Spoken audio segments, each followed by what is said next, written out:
Radio Classique, l'invité de l'économie.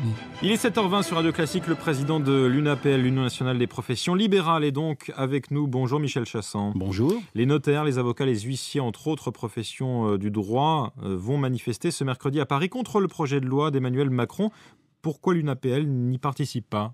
D'abord, l'UNAPL soutient évidemment ce mouvement, mais l'UNAPL représente l'ensemble des professions libérales, qu'elles soient du secteur du droit, qu'elles soient du secteur de la santé, technique et cadre de vie. Donc, comme nous avions appelé, souvenez-vous, le 30 septembre, à un mouvement de fermeture de l'ensemble des officines, des cabinets, des professions libérales, souvenez-vous le succès de cette journée. Eh bien donc, nous réitérerons l'opération, puisque le 22 janvier, c'est-à-dire le jour même où le Parlement va commencer à examiner ce fameux texte du projet de loi Macron, dont nous connaîtrons enfin la teneur exacte, si tant est que nous le sachions, puisqu'il faut faire évidemment, et il faut savoir qu'il y aura un certain nombre d'amendements gouvernementaux ou parlementaires à l'occasion de ce débat, eh bien nous avons décidé d'organiser une manifestation nationale unitaire de l'ensemble des professions libérales. Croyez-moi, ça va faire du bruit, il y aura du monde à Paris le 22 janvier. Vous demandez quoi exactement par rapport à ce projet de loi ? Son retrait ou vous espérez infléchir certaines de ces dispositions lors du débat parlementaire ?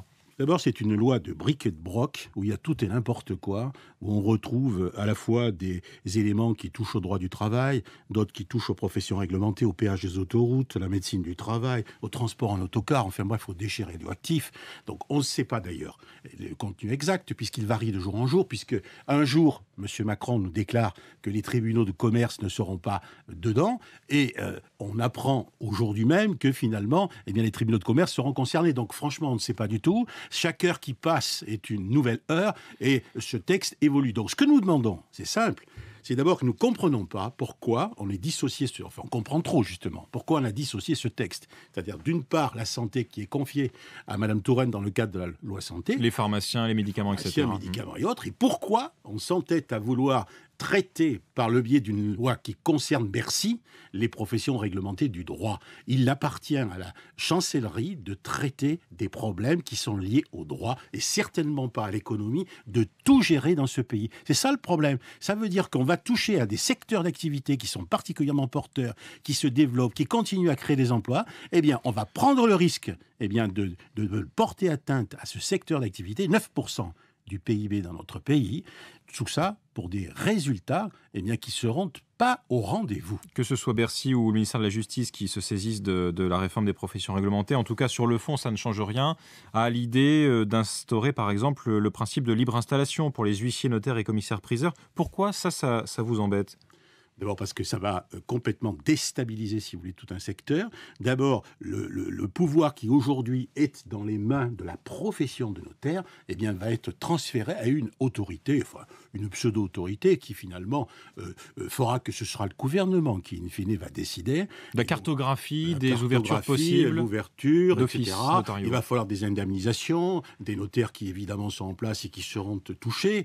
Et il y aura évidemment une taxation qui va être mise en place pour les jeunes installés. Donc il faut pas s'imaginer que derrière cette loi, il va y avoir une quelconque dégagement de pouvoir d'achat, comme nous laissait entrevoir M. Montebourg de façon très fausse au début de l'été. L'idée globale, c'était de faire baisser les tarifs dans les professions réglementées. Mais les tarifs ne vont pas baisser à travers ça. Si le gouvernement voulait baisser les tarifs des notaires ou d'autres professions, il a la main, puisque c'est lui qui fixe les prix. Qu'est-ce que c'est que cette histoire de vouloir instituer une concurrence dans les prix ? Pourquoi ? Parce que cette concurrence dans les prix, notamment pour le notaire, va défavoriser les plus fragiles d'entre nous et les plus humbles. Pourquoi ? C'est parce que eux, ils vont pas pouvoir négocier les prix. Ça veut dire que quand vous allez avoir un contrat de mariage ou que vous allez devoir, par exemple, pour une succession de faible importance, eh bien, vous ne pourrez pas négocier les prix avec votre notaire. En revanche, les grosses entreprises ou les multinationales, elles, qui ont une concurrence internationale, y compris avec d'autres avocats qui sont installés ailleurs, elles vont pouvoir négocier des prix. Donc là, vraiment, des prix qui vont varier en plus sur tout le territoire. Ça veut dire qu'aujourd'hui, on a l'assurance d'avoir les prix uniformes, qu'on soit à Paris, qu'on soit à Marseille, qu'on soit à Lyon ou dans le Cantal. Eh bien, demain, ça va être différent. Ça va être fonction de la personne et ça va être fonction à la tête du client. je ne dirais pas à la tête du client, parce que je fais confiance à cette profession qui est ô combien responsable pour évidemment pas faire n'importe quoi. Mais qu'est-ce qui empêche les notaires de pratiquer des tarifs favorables vis-à-vis des ménages les plus modestes par rapport aux grandes entreprises ? Parce qu'aujourd'hui, ce sont des actes qu'ils pratiquent à perte. C'est ça le problème. Aujourd'hui, s'ils se rattrapent, c'est précisément parce qu'il y a d'autres actes, en particulier l'immobilier, qui leur permettent évidemment d'avoir une économie au niveau de leur entreprise. Parce qu'il ne faut pas oublier que derrière tout ça, il y a un secteur d'activité, il y a un secteur économique. Ce secteur d'économique est très important, il représente 9% du PIB et ça représente 11% au niveau européen du marché intérieur européen. Et bien donc, on est en train de prendre le risque de déstabiliser tout ce secteur d'activité à un moment où l'économie française ne va pas très bien. Alors, on aurait certainement eu d'autres priorités que de déréglementer, comme si ce terme allait dire quelque chose pour les professions concernées, déréglementer et surtout déstabiliser tout un secteur d'activité. Ce qu'on a du mal à comprendre, Michel Chassan, c'est que des professions libérales que vous représentez s'opposent à un projet de loi d'un ministre social-libéral, qui est Emmanuel Macron, qui vient du privé. C'est bien là tout le paradoxe. D'abord, il ne faut pas confondre, si vous voulez, profession libérale avec libéralisme. Ce n'est pas la même chose, ce sont des notions différentes. Profession libérale, ça signifie proximité, ça signifie prestation individualisée en fonction de l'individu, ça signifie indépendance professionnelle. Ça n'est pas du tout, si vous voulez, lié au libéralisme. Au contraire, puisque ces professions dites libérales ont une réglementation qui met en place un certain nombre de règles à la formation, à l'installation, à l'exercice, assorti, comme vous le savez, d'un certain nombre de sanctions disciplinaires prononcées par les ordres professionnels, et ainsi que en termes de tarifs. On a des tarifs qui sont administrés, soit fixés par l'État, c'est pour les professions juridiques, soit fixés par voie conventionnelle, c'est pour les professions de santé. Donc on n'est pas dans un secteur ordinaire, on n'est pas dans un marché ordinaire qui caractérise également le marché des professions libérales. C'est une grande asymétrie d'information entre l'usager, le consommateur, le client, le patient et le producteur de soins ou le professionnel du droit. Et ça, cette asymétrie d'information nécessite absolument qu'il y ait une réglementation qui soit mise en place. Or, aujourd'hui, on veut déréglementer ce qu'on a réglementé pour protéger les patients, pour protéger les clients. C'est du tout et du grand n'importe quoi. Très énervé ce matin, Michel Chassan.